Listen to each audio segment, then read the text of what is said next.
அஸ்ஸலாமு அலைக்கும். இப்போ நம்ம எங்கே இருக்குன்னு பார்த்தீங்கன்னா ஊராட்சி ஒன்றியம் தொடக்கப்பள்ளி புதுப்பட்டினம். அங்கே கவர்மெண்ட் ஸ்கூலில் ஒரு பையன், இந்த ஸ்ரீ தர்ஷன் அப்படின்னு சொல்லி ஒரு பையன் சமீபத்தில் ஒரு வீடியோ வந்து நல்லா ரீச் ஆனிச்சு, வைரல் ஆனிச்சு. மரத்தை வெட்டி என்னை சூடாக்கினாய் காடலித்து. அதை பார்த்துட்டு நம்ம சொந்தக்காரவங்க ஒருத்தவங்க இந்த கலிஃபோர்னியாவிலேருந்து ஒரு ஹானரேரியம் பண்ணியே ஆகணும், இந்த பையனை பார்த்தே ஆகணும், நீ போய் நேரில் போய் பார்த்து அந்த பையனை ஹானர் பண்ண சொன்னாங்க. அதனால அந்த பையனை பார்க்க வந்திருக்கேன். ஒரு விஷயம் பேசியிருந்தாப்புல ரொம்ப சூப்பராக இருந்துச்சு. அந்த மாதிரி பேசுறது ரொம்ப கஷ்டம். இந்த ஸ்கூல் ஹெட்மாஸ்டர், டீச்சர்ஸ் எல்லாமே சேர்ந்து பேச வச்சிருக்காங்க. அந்த பையன் இப்போ பேசிக்காம போகல. பேசு தம்பி. அனைவருக்கும் வணக்கம். நான் ஊராட்சி ஒன்றிய தொடக்கப்பள்ளி புதுப்பட்டினம் பள்ளியில் 5ஆம் வகுப்பு மாணவன் ஸ்ரீதர்சன். நான் எடுத்துக்கொண்ட தலைப்பு பசுமையும் பாரம்பரியமும் சுற்றுச்சூழல் காப்போம் என்ற தலைப்பை உங்க முன் பேச வந்துள்ளேன். நான் தான் உங்கள் அன்னை பூமி பேசுகிறேன். ஏய் மனிதா, உறக்க கூறுகிறேன், என் வேதனையை கேள்.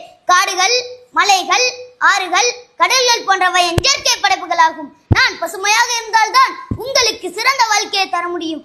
ஆனால் மனிதனே, உன்னால் எனது நிலம், நீர், காற்று என அனைத்தும் மாசடையாது. மரத்தை வெட்டி என்னை சூடாக்கினாய், காடழித்து களிப்புற்றாய், ரசாயனங்களை கலந்து மண் வளம் கெடுத்தாய், கழிநீர் கலந்து நீரையும் மாசுபடுத்தினாய், நெகிழிகளை எரித்து காற்றையும் மாசுபடுத்தினாய். பொறுமையின் சின்னமாம் பூமி என்பதாலே பல பாதகத்தையும் செய்தாய். உன் செயலை தாங்க முடியாமல் நானும் ஏதேதோ அவதாரம் எடுத்தேன். புயலாய், பூகம்பமாய், ஆழி பேரலையாய், வெள்ளமாய், வெப்பமாய், கடல் சீற்றமாய்